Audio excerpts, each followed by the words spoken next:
Es el segundo discurso de Jesús en el Evangelio de Mateo, que algunos le llaman también el segundo sermón o sermón misionero o sermón apostólico. Hay diversos nombres para hablar de este texto, de esta parte del Evangelio de Mateo. Entonces, lo que vamos a hacer es, pues, ayudándonos de una presentación en PowerPoint que yo iré también pasando, comentando y ampliando en sus pantallas. Vamos también a ir comprendiendo un poco algunos antecedentes que nos servirán como claves y como pistas para adentrarnos en el Evangelio y concretamente en el texto que nos ocupa. Será necesario que recordemos algunas ideas, algunos conocimientos que yo supongo en los encuentros anteriores se han visto con otras personas que han participado en estos espacios sobre el Evangelio de Mateo. Ciertamente el texto del segundo sermón, el sermón misionero en el Evangelio de Mateo, no se puede comprender desvinculado de los otros, y estos desvinculados de una estructura y estos desvinculados de unos antecedentes que son siempre fundamentales para comprender un texto bíblico, en este caso nuestro Evangelio. Luego de una parte de exposición, espero que nos dé el tiempo, que tengo entendido es hasta las 8:30. Espero que logremos dejar unos 20 minutos al final para preguntas o comentarios sobre el tema expuesto. Si es que alguien de ustedes, pues, de pronto le surge una pregunta que a su juicio es fundamental y que no puede esperar, pues levanta la manito en la reacción aquí en esta sesión de Zoom, en la plataforma de Zoom, y si es pertinente y nos toma poco tiempo, pues avanzamos, ¿de acuerdo? Bien, yo supongo entonces que en algún otro encuentro, y no sé si alguien me podría ayudar diciéndome sí o no, ¿no? En algún otro encuentro se han visto unos conocimientos fundamentales sobre el Evangelio. Por ejemplo, cuándo se escribió, para quién se escribió, o quizá en qué contexto se escribió el Evangelio de Mateo. Esto es muy importante para nosotros, no solamente para el texto que nos ocupa, sino que es muy importante porque se constituye prácticamente parte de una metodología de lectura e interpretación bíblica en la Iglesia Católica. Partimos de el contexto en el que el texto surge, partimos de un conocimiento de los destinatarios para los que Mateo escribió el texto, conscientes de que Dios, el Espíritu Santo, actúa en la historia de las comunidades, actúa en la historia de la iglesia, y es en la comunidad donde el autor percibe la presencia, la acción de Dios, y es desde esa percepción, desde esa experiencia de Dios que habla en la historia, que escribe el texto. El texto termina siendo ciertamente obra de Mateo, pero también termina siendo la escritura de la acción de Dios o la escritura de la inspiración de Dios o de la revelación de Dios o del habla de Dios que se da en la historia, que se da siempre en la vida, que se da siempre en los sucesos buenos y malos que atravesamos. Por esta razón, no es muy conveniente ir directamente al texto, sino más bien comenzar siempre desde unos conocimientos previos. Me imagino que ustedes entonces con acompañantes anteriores habrán visto estos conocimientos mínimos, ¿no? No sé si me Sí, lo confirman. No sé es, si alguien recuerda algo fundamental del Evangelio de Mateo, por ejemplo, posiblemente cuándo se escribió. ¿Alguien lo recuerda? ¿Algún ponente ya abordó este tema? Buenas noches, Jaime. El padre Oscar ya nos había dado algunas introducciones a los temas que vamos justamente sobre los evangelios, las épocas de escritura, para quiénes, un poco el contexto, sí.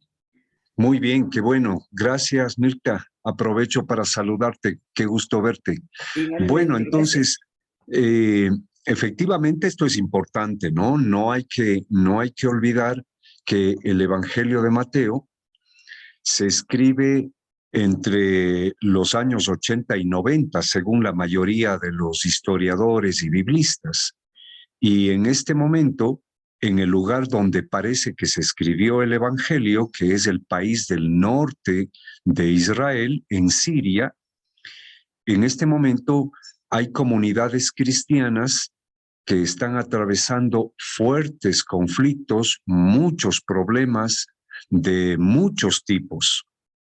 Y es en estos conflictos donde Mateo, el autor del Evangelio, comprende que tiene que escribir no solamente lo que él percibe como la acción y la palabra de Dios en medio de la realidad, sino también tiene que poner por escrito la tradición de la iglesia o la fe de la iglesia, que él no se la inventa, sino que él también la ha recibido desde los testigos oculares de Jesús de Nazaret. Bien, esta idea es muy importante. Yo voy a pasar a compartir una presentación en PowerPoint que, que he preparado, disculpen, a toda prisa, desde antes de ayer o desde ayer a hoy, en medio de unas cuantas ocupaciones que me han absorbido, pero espero que nos sirva, ¿no?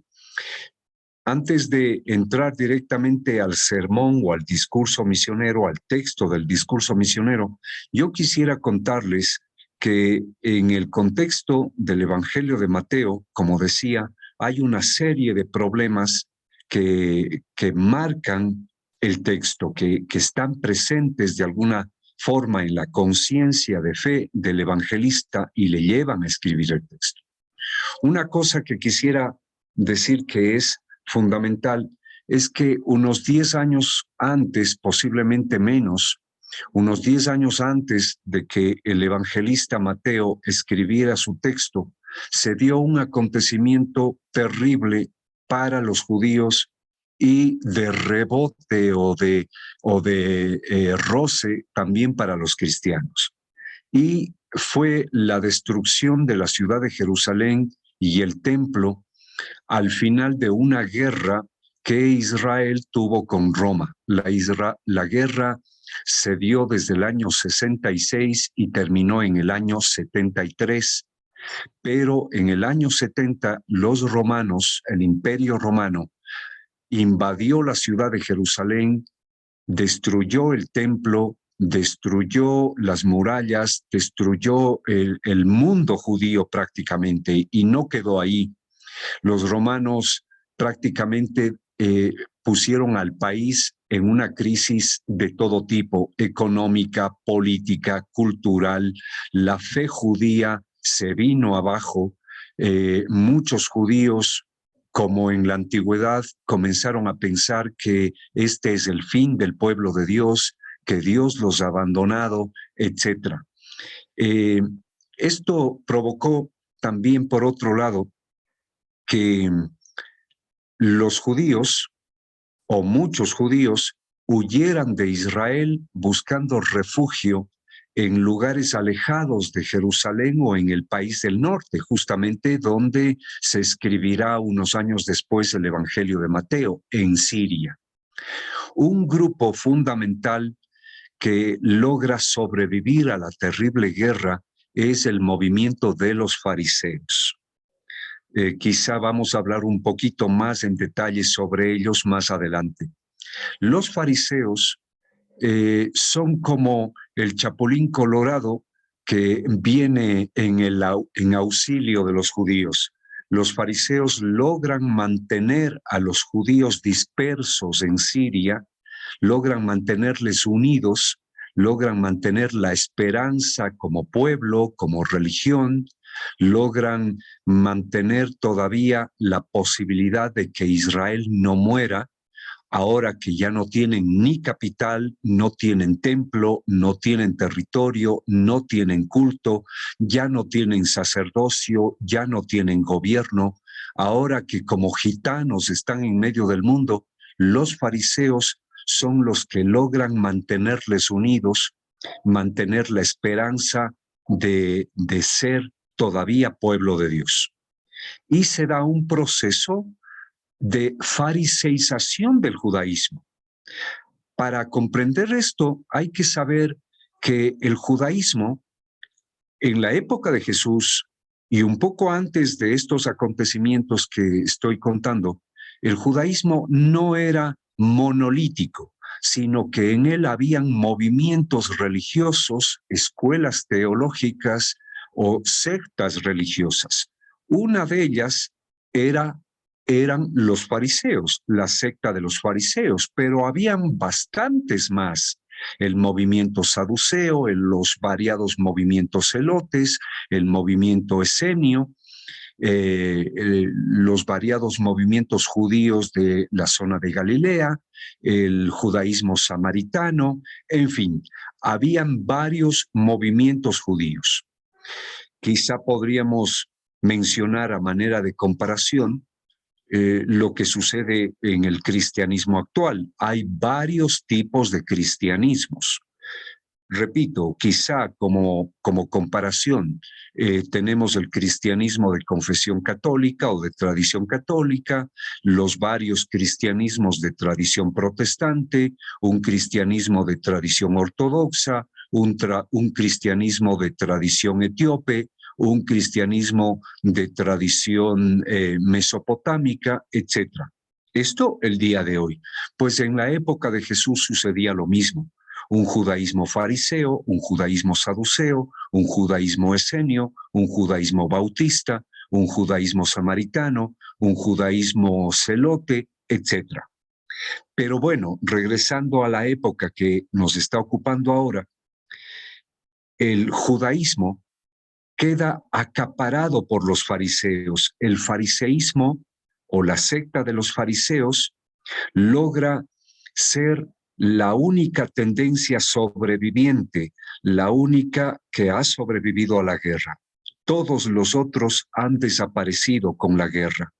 Y los fariseos entonces, podríamos decir así, se apoderan del judaísmo de las comunidades judías en la zona de Siria. Es en este contexto, es en este momento en que las tensiones y los conflictos que ya venían dándose desde antes entre judíos y cristianos se profundizan y ahora explotan, podríamos decirlo. ¿Por qué había tensiones? Bueno, los primeros cristianos, ustedes ya lo saben, eran judíos y eran parte de las comunidades judías. Los cristianos acudían a las reuniones de los judíos en las sinagogas judías. Algunos cumplían la ley de Moisés, otros no. Aparte de las reuniones con los judíos, los cristianos tenían sus propias reuniones. Y esto era motivo de conflictos y tensiones. Los judíos les reclamaban a los cristianos que por qué tienen otras reuniones y por qué en esas reuniones se juntan con personas indeseables para los judíos, como personas de otras etnias y culturas que visten, que hablan y que viven de otra forma y que no conocen la ley y que etcétera, etcétera, etcétera. Era un poco el motivo del conflicto, era un poco esta relación un poco abierta y tolerante que tenían los cristianos con los llamados paganos, con las personas provenientes de otras culturas. Bien, pero ahora con el movimiento fariseo, que es mucho más nacionalista, intolerante, legalista, moralista, verticalista, piramidal, patriarcal, elitista, etcétera, etcétera, el movimiento fariseo es el que provoca la expulsión de los cristianos de las comunidades judías. Entonces, ustedes imagínense, los judíos nos expulsan de las comunidades y ahora los cristianos prácticamente se quedan a la deriva o se quedan un poco sin piso, se quedan un poco sin soporte en medio de un mundo muy conflictivo. En esta situación, entonces, los cristianos fuera de las comunidades judías se ven en la necesidad de comenzar a poner por escrito, por decirlo así, a especificar con más claridad que antes su propia doctrina, tomando distancia de la judía, su propia escritura, tomando distancia de la escritura judía, su propia liturgia, tomando distancia de la liturgia judía. Se ven obligados a buscar nuevas formas de organización comunitaria, ya no como la judía que ahora está controlada por los fariseos. Se ven en la obligación incluso de pensar nuevas normas, nuevas reglas para sus relaciones comunitarias, distintas a las que los fariseos han impuesto en las comunidades judías. Es decir, en la zona de Siria, debido a esto, las iglesias cristianas, las comunidades cristianas, comienzan a institucionalizarse, comienzan a tomar forma, comienzan a organizarse en todo sentido.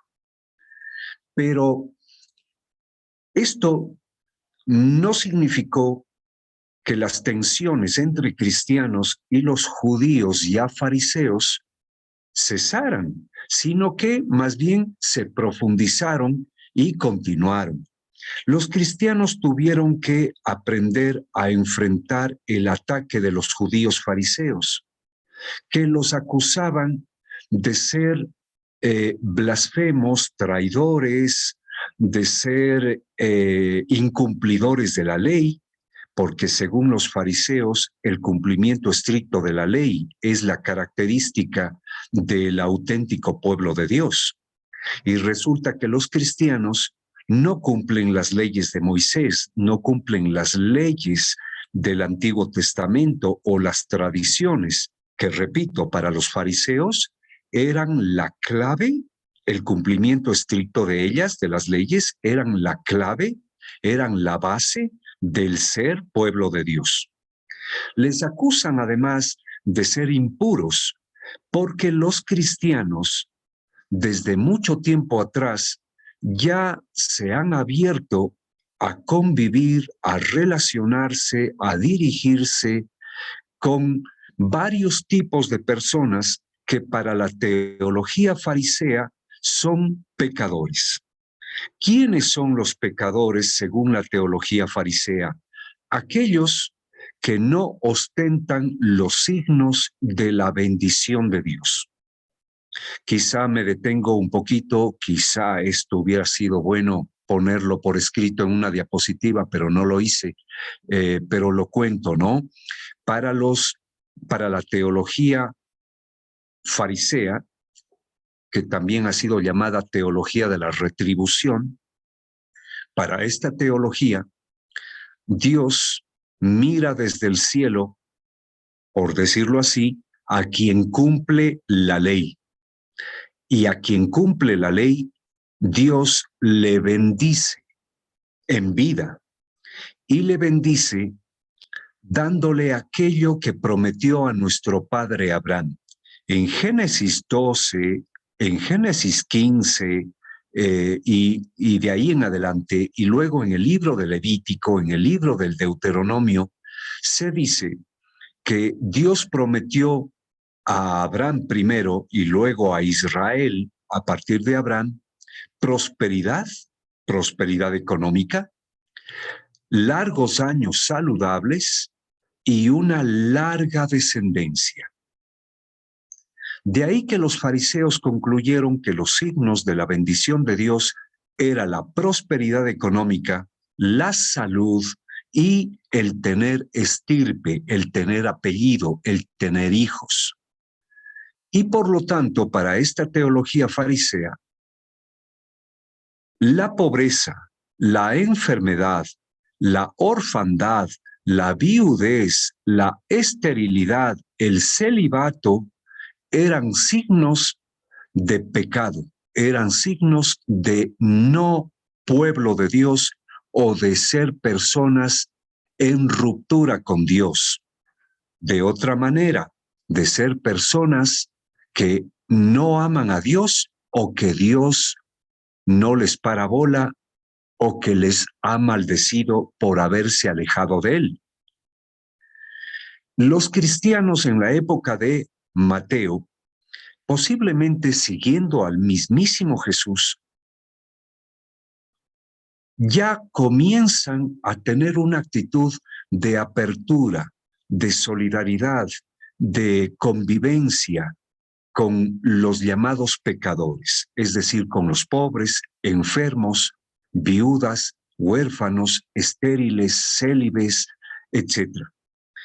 Para colmo, el movimiento fariseo agregó a la lista de los pecadores a los paganos, es decir, a aquellos que no son de la etnia judía, de la cultura judía, los que tienen otro color de piel, los que tienen otra lengua, otra forma de vestir, de comer, de organizar la familia, de construir la casa, de realizar sus actividades diarias, otra cultura.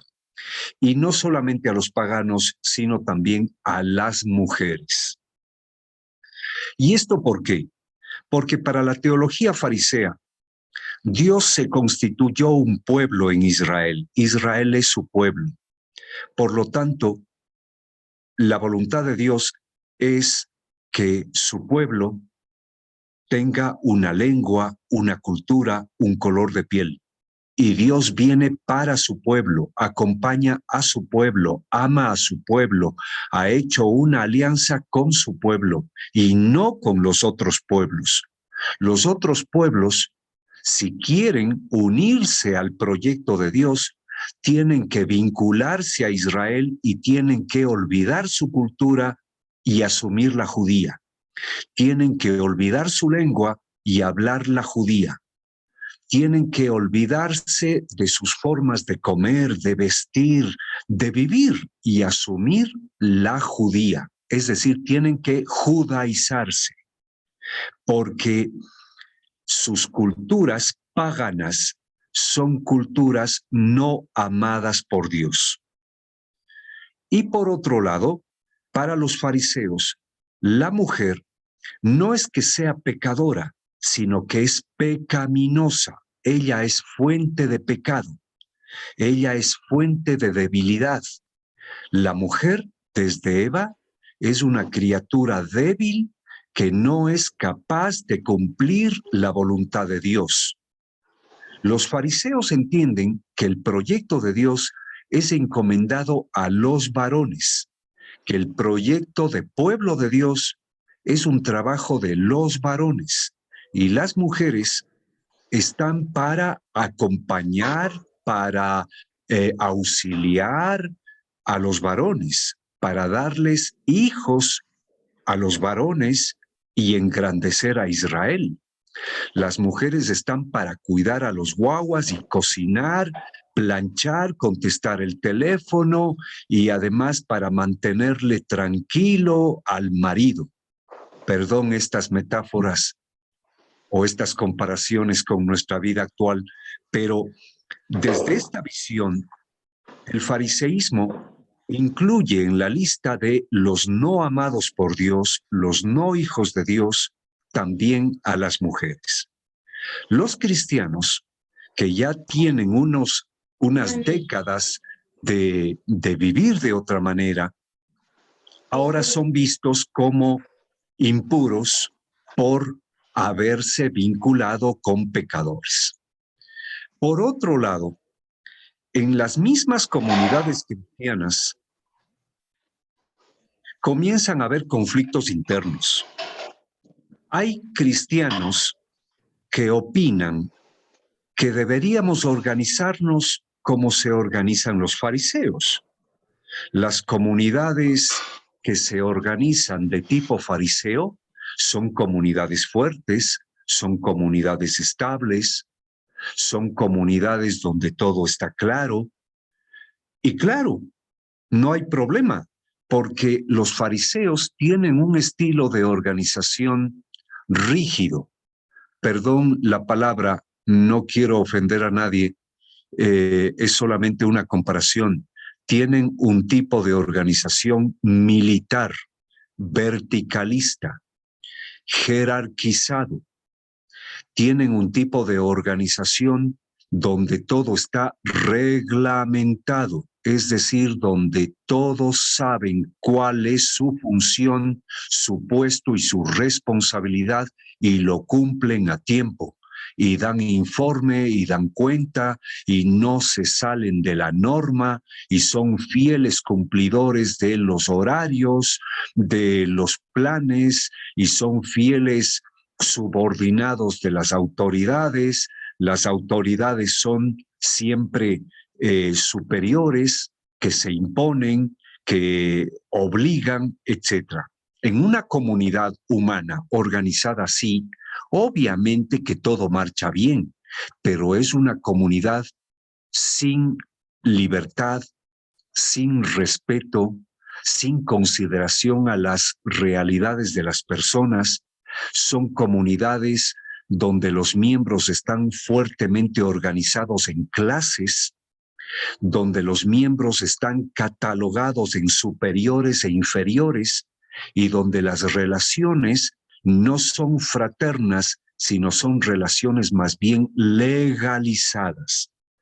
Hay muchos cristianos ayer y hoy que quisiéramos que nuestras comunidades sean así, es decir, tipo fariseos. Pero también hay cristianos que dicen, no, nosotros tenemos que buscar otra forma de ser iglesia, otra manera de organizarnos, de vivir. En todo caso, el problema está aquí. El problema es una tensión y un conflicto que no va a cesar y va a estar presente incluso hasta años después de que termine de escribirse el Nuevo Testamento. Y para colmo, los cristianos tienen otro problema, porque los romanos también persiguen a los cristianos o también tienen serias sospechas sobre los cristianos. Los cristianos ya desde la década anterior a Mateo son vistos como gente peligrosa, como gente mala, como gente que pone en riesgo la vida del Imperio Romano, sus valores, sus concepciones de lo bueno, de lo correcto, de lo verdadero. Los cristianos más de una vez van a ser vistos como potenciales enemigos del Imperio Romano, porque tienen otra manera de concebir la vida, otros valores, otras actitudes, otras maneras de manejar los bienes materiales, otras maneras de relacionarse con los seres humanos, otras maneras de concebir la sociedad. Por esto los romanos perseguirán a los cristianos, a veces buscándose pretextos de los más ridículos hasta los más serios. Pero en todo caso, ahora las comunidades de Siria tienen también que duplicar su esfuerzo para cuidarse de los romanos. Bien, yo solamente he mencionado algunos aspectos del contexto de Mateo que me parece son interesantes para nuestro tema hoy. Por supuesto que hay algunos más que yo suponía se verían o se habrían visto ya, pero ahora he mencionado aspectos del contexto que nos interesan a propósito de nuestro tema. Con este contexto un poquito claro, o espero que haya quedado un poquito claro, ahora quisiera pasar a otra parte del tema del día de hoy, ¿no? Ustedes, me imagino, que también habrán visto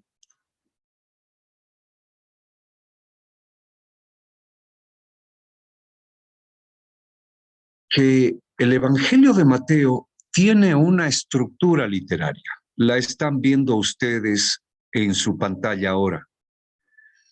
El Evangelio de Mateo está dividido en 7 partes, como pueden ver en la fila de la parte superior de la pantalla, esta fila de bloques azules. 1, 2, 3, 4, 5, 6, 7 partes. La primera parte y la última parte son como una introducción y una conclusión.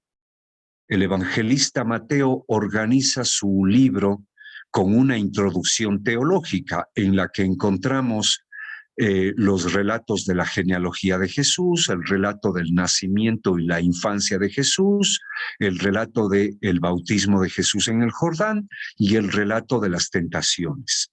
Esa primera parte está en estos capítulos del capítulo 1 al capítulo 4, versículo 16.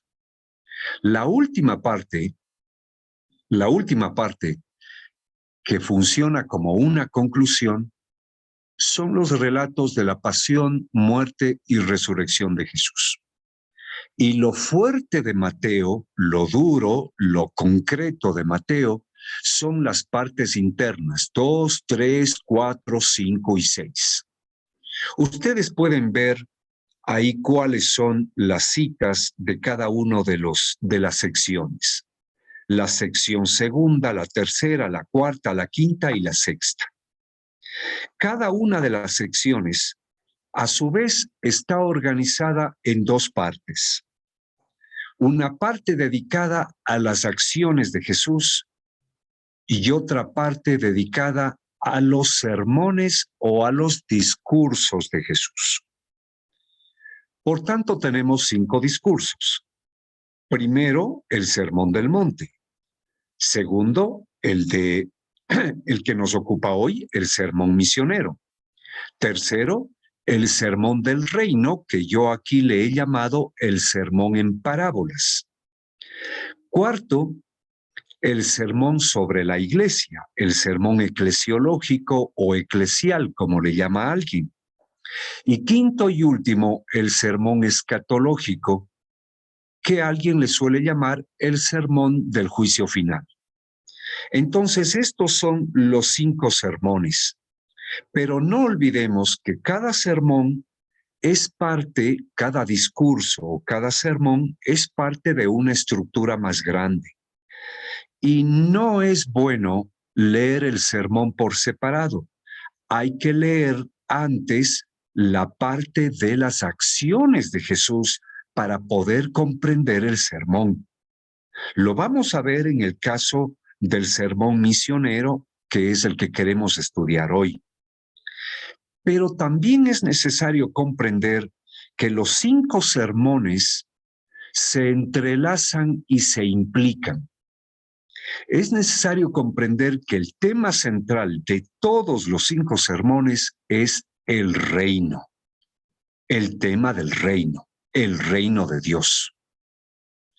Entonces, en el primer sermón, Mateo o Jesús nos dice cuáles son la nueva ley del reino, las bienaventuranzas.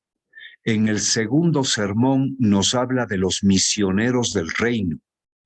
En el tercer sermón nos habla de a qué se parece el reino y nos trae las parábolas del capítulo 13. En el cuarto sermón nos habla de la comunidad eclesial al servicio del reino. Y en el quinto sermón, para cerrar esta estructura, se nos habla de el cumplimiento del reino o de quienes es finalmente el reino. Pero la idea que se repite en todo el Evangelio es el reino, el reino, el reino y el reino.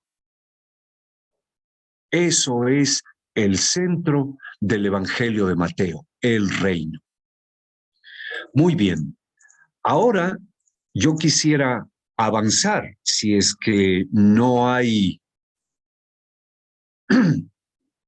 preguntas o problemas hasta ahora.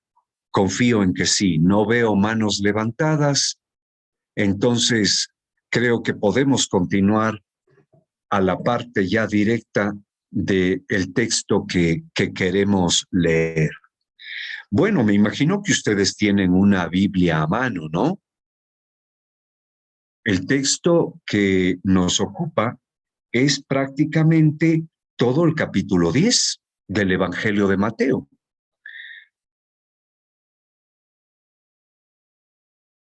El segundo, o perdón, la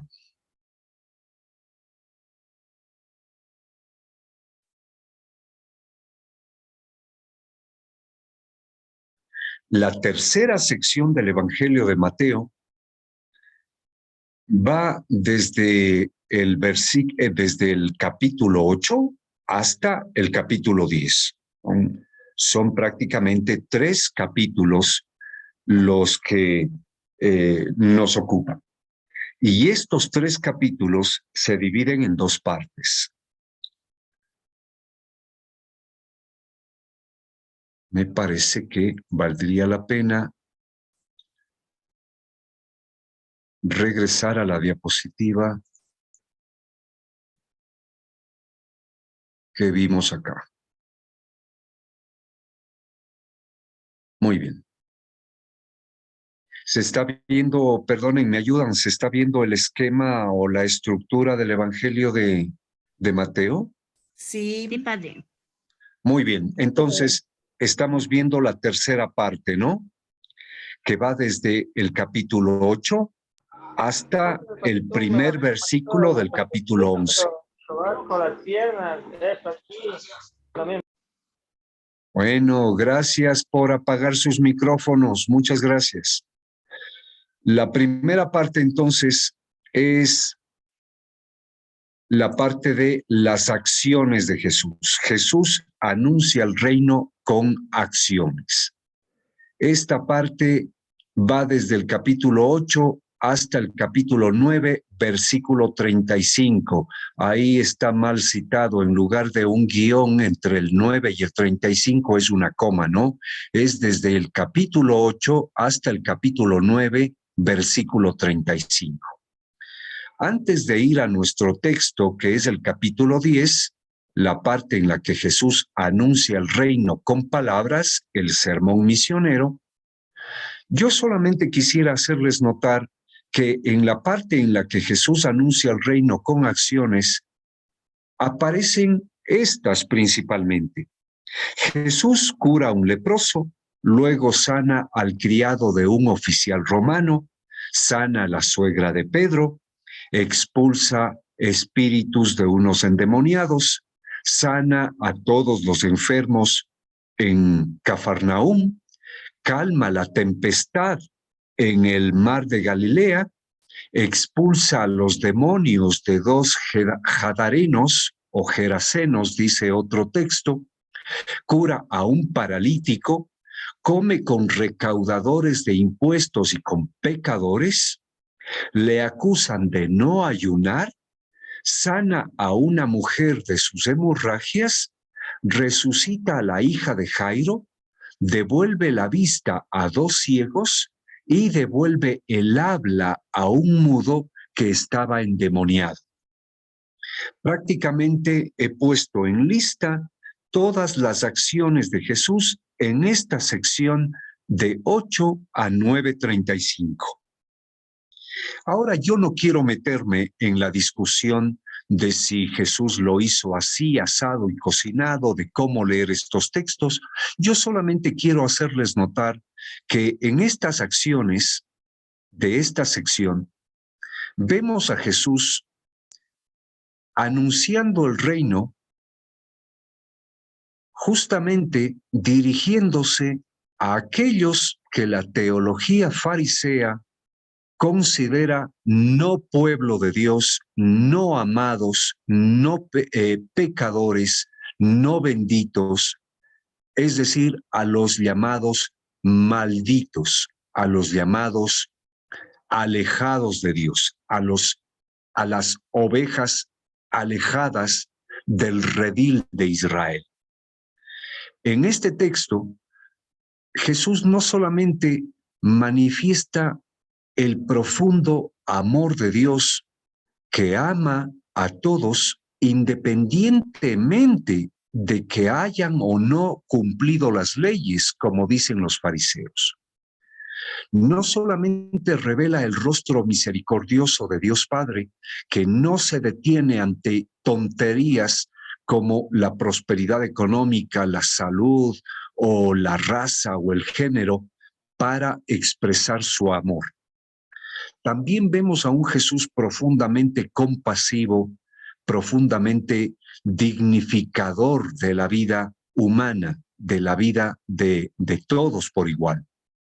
Pero también vemos a un Jesús que hace una opción profunda por aquellos a los que se les ha convencido de que Dios no les ama y justamente porque no les ama están enfermos, están endemoniados, no tienen hijos o son viudas o simplemente son mujeres enfermas o simplemente son pecadores por provenir de otro pueblo o por hablar otra lengua.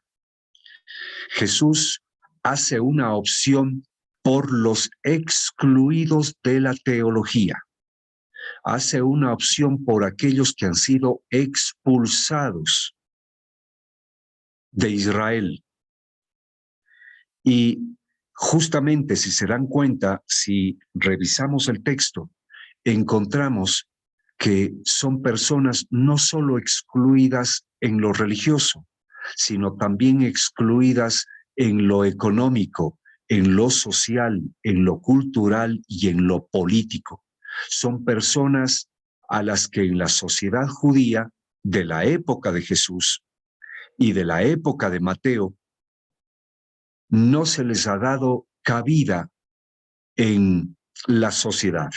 No tienen derechos. Son, podríamos decir, los empobrecidos, los manipulados, los expulsados, los tenidos en menos, como si fueran inferiores. Pues Jesús anuncia el reino realizando estas acciones, afirmando que el reino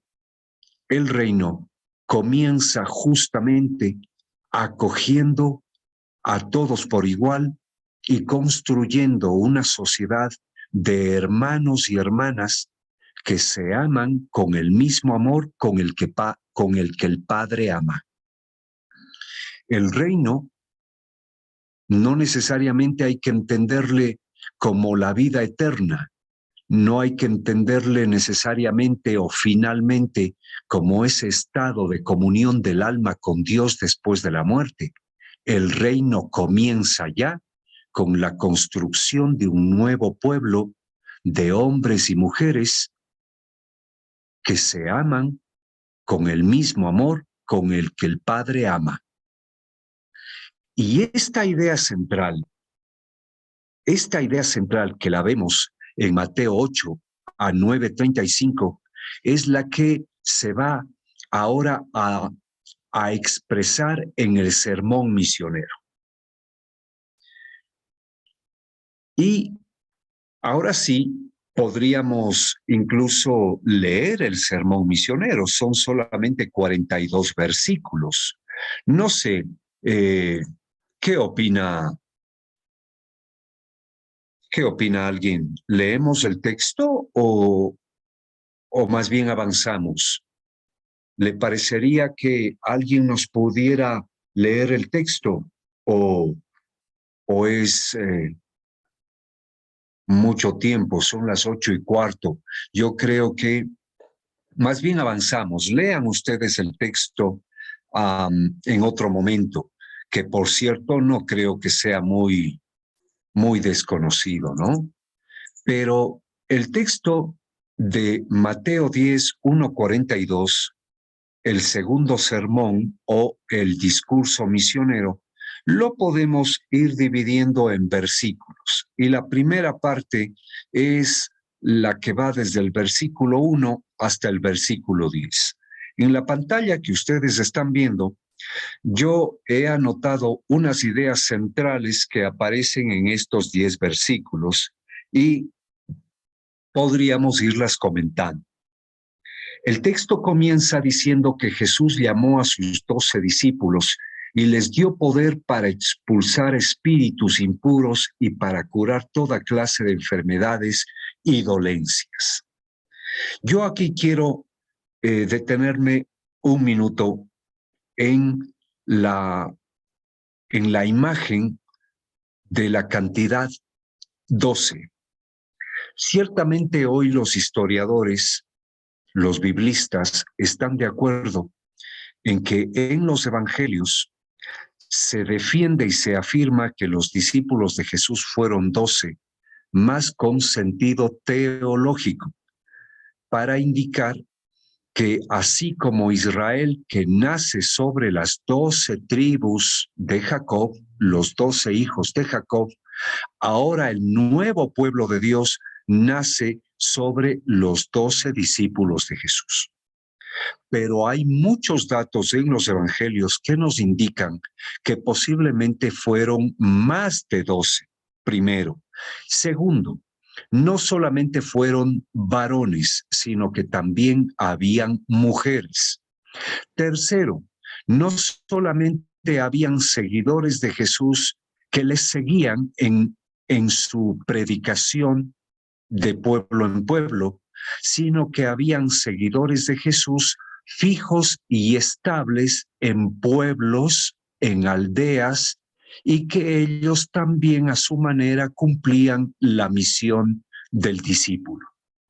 Incluso hay algún texto en la que se menciona a 72 enviados, y hay un texto en alguna carta de San Pablo que dice que eran alrededor de 500 hermanos y hermanas.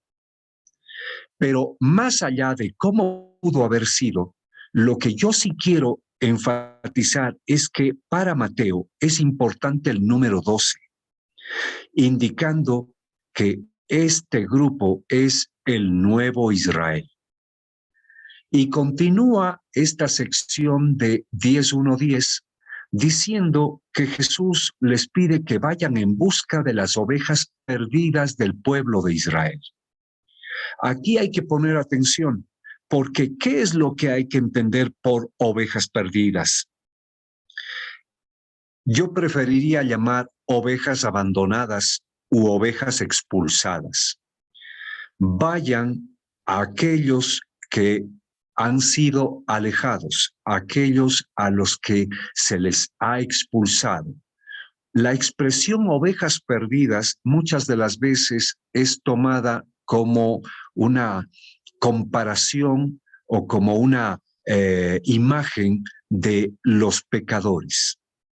Los pecadores, para la teología farisea, en la época de Jesús y en la época de Mateo, son los pobres, los enfermos, viudas, huérfanos, estériles, célibes, mujeres y paganos. Mateo, o Jesús en Mateo, dice a sus discípulos, a ellos hay que ir. Y lo que hay que hacer con ellos es curar. Hay que expulsar demonios. Hay que aliviar dolencias. Hay que devolver la vista. Hay que devolver la vida. Hay que devolver la palabra. Hay que devolver la paz. Por lo tanto, el anuncio del reino no es el anuncio en principio de una doctrina teológica. El anuncio del reino es una acción de reincorporar, de levantar, de defender, de cuidar, de cultivar la vida, comenzando por los más débiles, comenzando por los que más sufren y llegando también al resto de seres humanos. Es una misión que no excluye a nadie, pero que sí pide que se comience con los olvidados, con los más débiles. El texto continúa diciendo: proclamen que está llegando el reino de los cielos o reino de Dios. ¿Cómo que está llegando? Pero si, ¿por dónde está llegando? Mucha gente diría: estos están locos. ¿Dónde está llegando? Yo no le veo a Dios llegando a reinar entre nosotros. Pues sí, el reino llega cuando se comienza a construir la comunidad. Como vamos a ver más adelante, al final del sermón, se dirá esto bastante claro. El reino comienza cuando se construye esta comunidad en la que el amor de Dios es vivido. El texto continúa repitiendo lo que dice al principio: sanen, resuciten, limpien y expulsen. Y una idea que me parece que es muy importante es esta, que Jesús dice: gratis lo han recibido, por tanto, entréguenlo gratis. ¿Por qué está esta idea aquí? Qué extraño. Pues se debe a que los fariseos, la teología farisea, afirma que Dios da sus dones y bendiciones, dirige su amor, su misericordia, etcétera, etcétera, a aquellos que han cumplido la ley. Es decir, los fariseos creen que la salvación, la bendición de Dios, es debida a que nos lo hemos ganado cumpliendo la ley. Pero ahora Jesús dice: no, Dios nos ama gratis, nos ama porque le da la gana, porque Él es así, porque Dios es amor.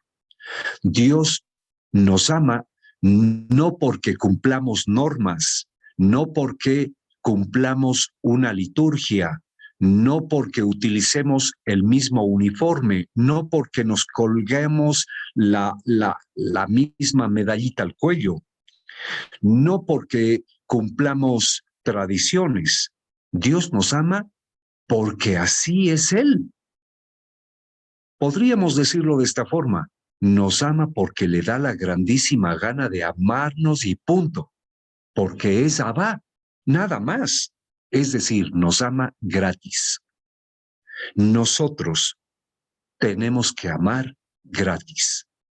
No amemos a los que cumplen las normas, no amemos a los que pueden pagarnos, no amemos a los que creemos que se lo merecen, no amemos a los que creemos que son buenos, no amemos mirándole la cara a alguien antes, no amemos como esperando retribución, gratis. Finalmente, los fariseos, que creían que no pueden contaminarse con nada, con nadie, no compartían la comida, no compartían la vivienda, no compartían el asiento, no compartían la cuchara con los pecadores.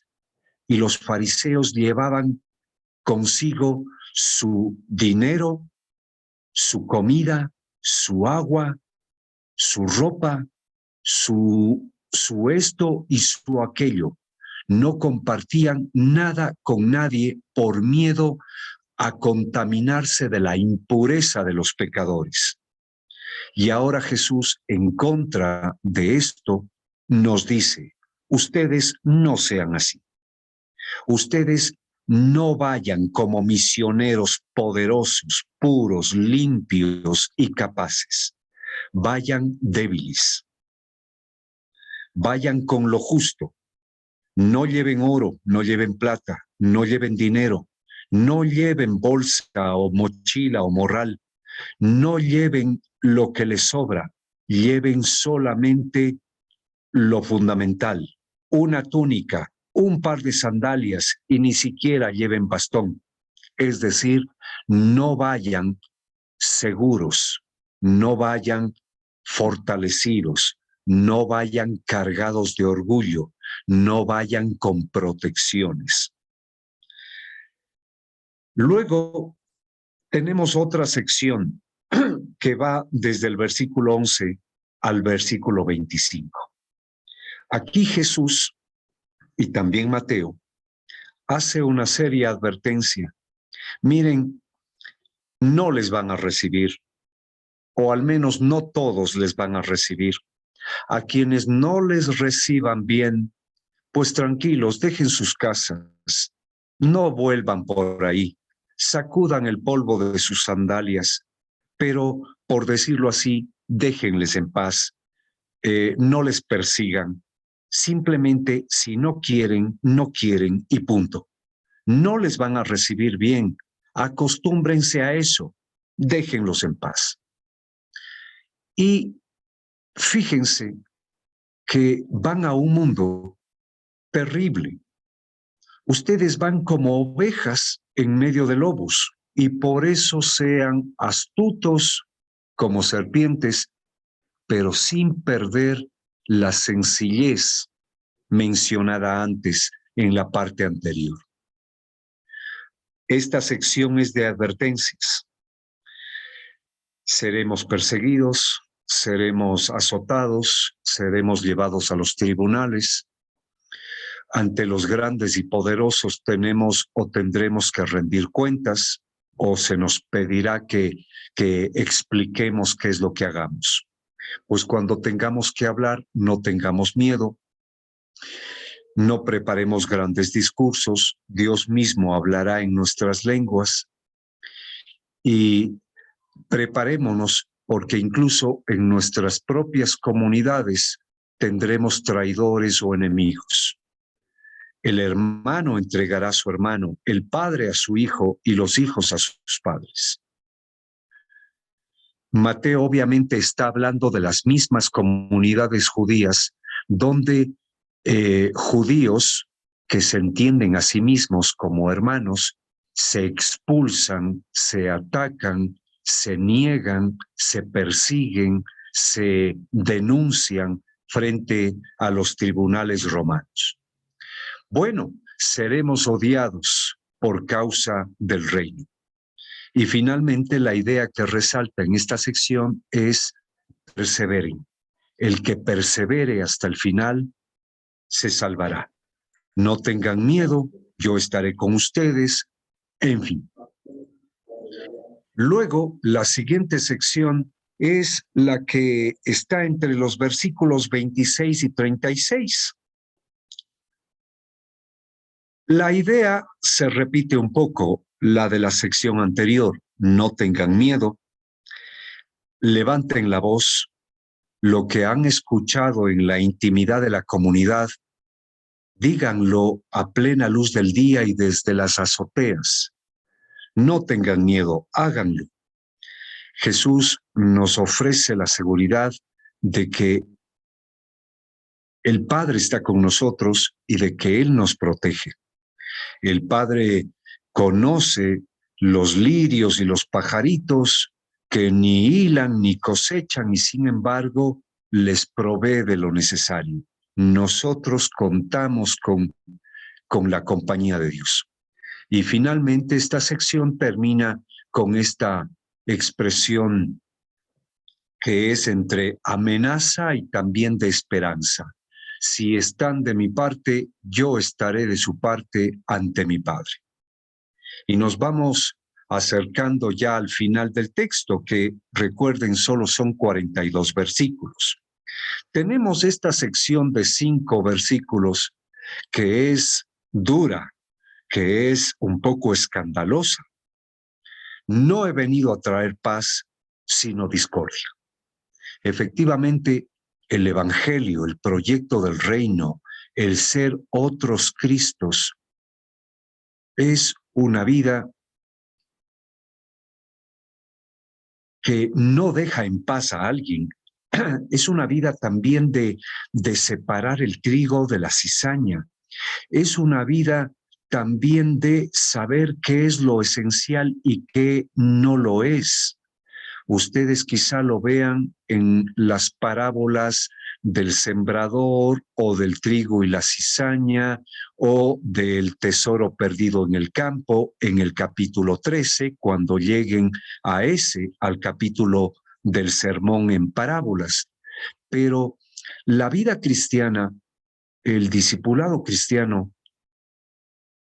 implica también la distinción, la convivencia entre el trigo y la cizaña, la distinción entre lo que no es tesoro y lo que sí es tesoro, lo que vale la pena venderse para comprar lo que sí vale la pena, el convivir entre los viñadores y los asesinos.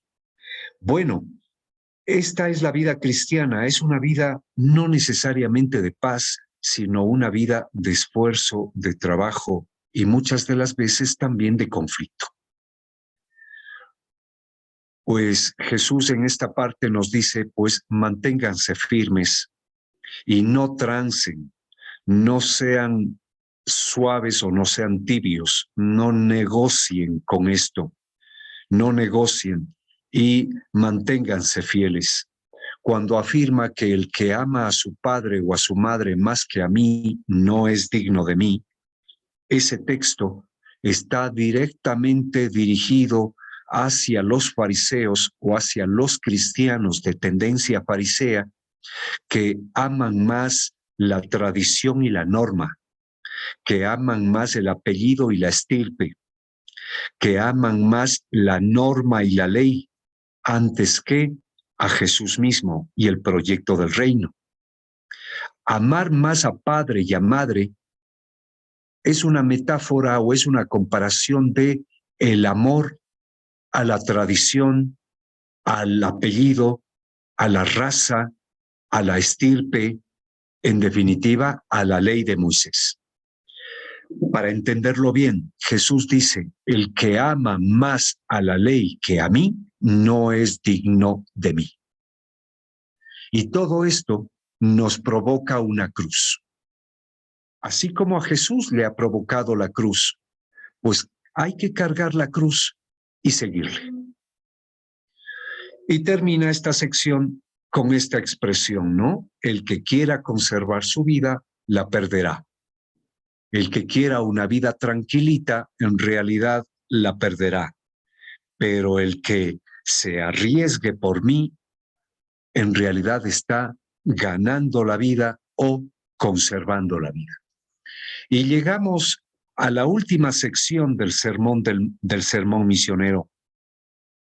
Una parte muy linda que son apenas unos poquitos versículos, pero tienen una idea completa o una idea autónoma que las anteriores.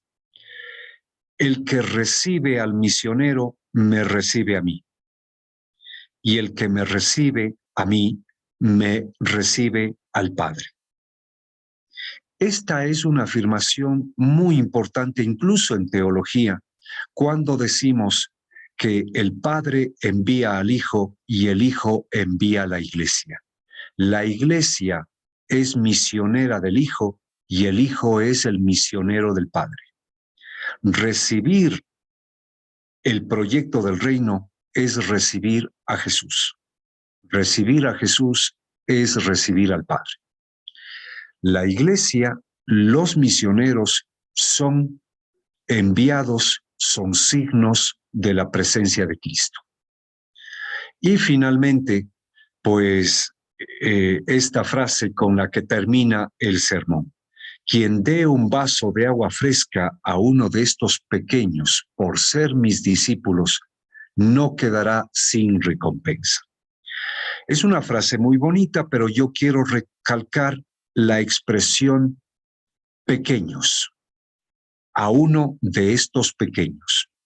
Esta palabrita en nuestra lengua castellana, se repite varias veces en el Evangelio de Mateo, los pequeños. Recuerdo ahora, por ejemplo, el sermón escatológico, cuando Jesús dice, lo que hicieron por estos pequeños, por mí lo hicieron. Y lo que dejaron de hacer por estos pequeños, por mí o a mí dejaron de hacer. ¿Y quiénes eran los pequeños? Aquellos que sufrían, estaban desnudos, estaban con hambre, estaban encarcelados, estaban enfermos, aquellos que les asistimos o no les asistimos. Lo que quiere decir, para finalizar el Sermón del Monte, es que el misionero de Jesús, como decía alguna parte, es alguien que se hace pequeño con los pequeños. Es alguien que hace una opción, como dice la primera bienaventuranza, una opción por tener un corazón vacío de poder, vacío de prepotencia, vacío de orgullo, vacío de ídolos. A la final, eso significa para Mateo, pobre de espíritu o pequeño de espíritu. Bienaventurados los pobres de corazón, porque de ellos es el reino de los cielos, o el reino de Dios. Pobre de corazón significa esto, pequeño, o el que se hace pequeño, el que opta, el que se decide por una vida centrada en el proyecto y no entregada a los ídolos del poder, a los ídolos de la norma, de la ley, de la tradición, del dinero, de la violencia o del apellido o de la autoridad. El que se hace pequeño. Luego del versículo 42, el Evangelio continúa con unos pequeños versículos de anuncio de la siguiente sección, que es en la que encontramos el tercer sermón misionero, el sermón sobre el reino en parábolas.